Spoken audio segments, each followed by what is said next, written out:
দর্শক বন্ধুরা কেমন আছেন? আশা করি আপনারা সবাই ভালো আছেন। আপনাদের জন্য এবার একটি সুন্দর একটি রেসিপি নিয়ে আমরা এসেছি। মূলা দিয়ে ঘন্ট ইলিশ মাছ।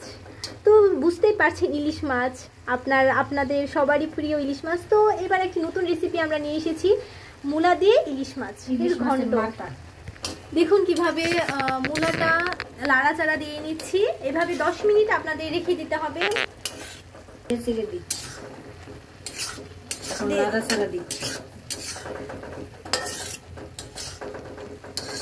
দেখুন জলটা কিভাবে শুষিয়ে যাচ্ছে, আস্তে আস্তে এই জলটাকে শুষাতে হবে।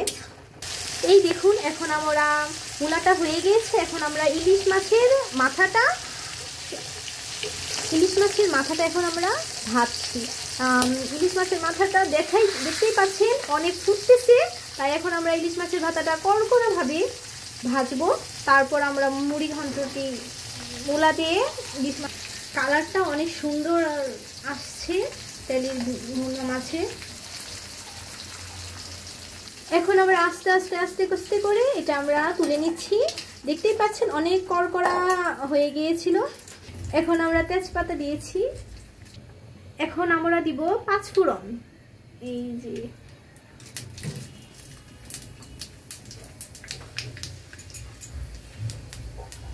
দেখতেই পাচ্ছেন কিভাবে ফুটতেছে, মনেই হচ্ছে একটা সুস্বাদু খাবার তৈরি হবে। এখানে বিভিন্ন ধরনের মশলা দেওয়া হচ্ছে, যেমন হলুদের গুঁড়ো, মরিচের গুঁড়ো, তারপর হচ্ছে শুকনো কাঁচা মরিচ, তারপরে হচ্ছে জিরে। এখন আমরা এখানে বিভিন্ন ধরনের মশলাটা মিক্সড করব। তারপর হচ্ছে এখানে দিব জলও দেওয়া হচ্ছে।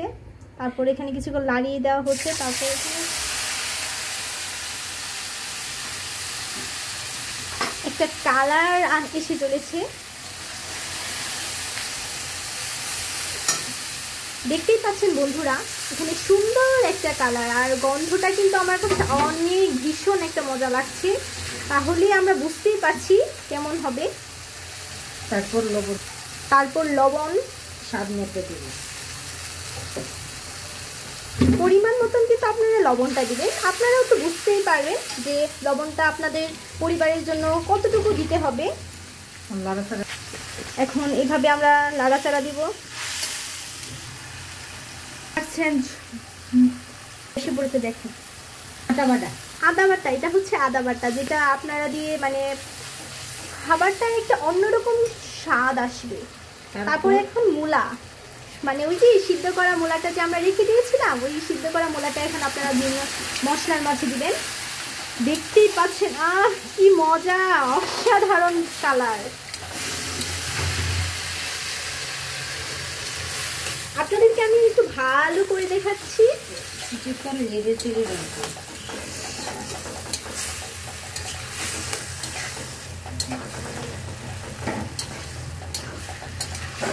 অসাধারণ কালার, অসাধারণ কালার। তারা আপনারা বুঝতেই পারছেন। প্লিজ যদি কখনো আপনারা এই রেসিপিটা ট্রাই করেন তাহলে অবশ্যই আমাকে কমেন্টসে কিন্তু জানাবেন। কমেন্টস করতে ভুলবেন না কিন্তু। তারপর নেড়ে চেড়ে দিচ্ছি। এখন আমরা ইলিশ মাছের মাথাটা দিয়ে দিব মূলায়। এই যে দেখেন ভাজা ইলিশ মাছের মাথাটা আমার কিন্তু নাকি একদম মানে কি বলবো, আপনাদের কিন্তু একবার হলেও ট্রাই কিন্তু করতেই হবে।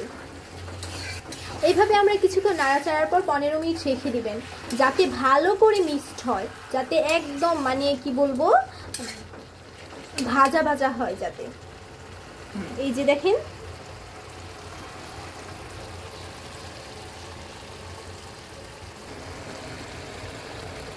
বন্ধুরা, আপনারা কিন্তু কমেন্টস করতে ভুলবেন না কিন্তু যে কেমন হয়েছে। একবার ট্রাই করলে হলেও কিন্তু আমাদেরকে জানাতে হবে বন্ধুরা। আমাদের নতুন চ্যানেলটির জন্য সাথে থাকতে প্লিজ আমাদের পাশে থাকবেন, যেহেতু আমরা নতুন চ্যানেলটি কিছুদিন মাত্রই খুলেছি। এই যে হচ্ছে আমাদের একটু চিনি, এই চিনিটা হচ্ছে এই মূলোটার ভিতরে দিতে হবে স্বাদ বাড়ানোর জন্য বন্ধুরা।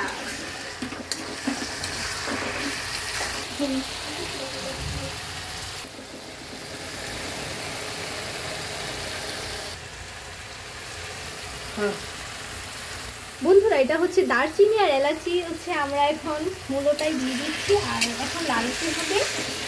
করে কি সুন্দর কালার এসেছে, একদম পারফেক্ট কালার। কিছুক্ষণ নাড়াচাড়া দিয়ে, নাড়াচাড়ার পর আমরা 5 মিনিট ঢাকনা দিয়ে ঢেকে রাখবেন, যাতে মানে ফাঁসগুলো যাতে উড়ে না যায়, যাতে ভেতরে যাতে থাকে। মানে বুঝতেই পারছেন আপনারা, দেখতেই পাচ্ছেন তো কালারটা কি অনেক সুন্দর এসেছে। তো 5 মিনিট ঢাকনা দিয়ে ঢেকে রাখবেন, আর 5 মিনিট পর আপনারা ঢাকনাটা খুলবেন। এখন আমরা ঢাকনা দিয়ে ঢেকে রাখবো। এই যে দেখেন, আমরা আমাদের মুলোর ঘন্টটা ঢেকে দিয়েছি। এই যে এখন আমরা 5 মিনিট পর ঢাকনাটা সরিয়ে নিব। ওয়াও, অসাধারণ কালার, দেখতেই পাচ্ছেন তেলটা কিভাবে রান্নার মাঝে ফুটে উঠতেছে। এখন আমরা পরিবেশন করব। অসাধারণ কালার, এইরকম কালার দেখলে তো মুখে জল আসতে থাকে। বন্ধুরা আপনারা কিন্তু অবশ্যই ট্রাই করবেন, ট্রাই করতে ভুলবেন না কিন্তু। আর যদি কখনো ট্রাই করেন তাহলে কিন্তু আমায় জানাতে ভুলবেন না কিন্তু বন্ধুরা। এই যে দেখুন, আমাদের পরিবেশন করা রেডি হয়ে গেছে। দেখতেই পাচ্ছেন ইলিশ মাছের মাথাটা একদম মূলার উপর দিয়ে কিভাবে ছড়ানো হয়েছে, আর সাথে তো মানে বিভিন্ন ধরনের মশলা অ্যাড করা হয়েছে। অসাধারণ, আমার কাছে কিন্তু অসাম লাগছে। কালারটা দেখে মুখে জিভ লেগে যাচ্ছে। চলেন বন্ধুরা, তাহলে আপনারাও ট্রাই করে ফেলেন এই সুস্বাদু রেসিপিটা। আবারও বলছি বন্ধুরা, আমাদের সাথে থাকুন এবং কমেন্ট করুন, এই রেসিপিটা তৈরি করুন, আর আমাদেরকে জানান যে এই রেসিপিটার টেস্ট কীরকম। So subscribe, like and comment ভুলবেন না কিন্তু বন্ধুরা।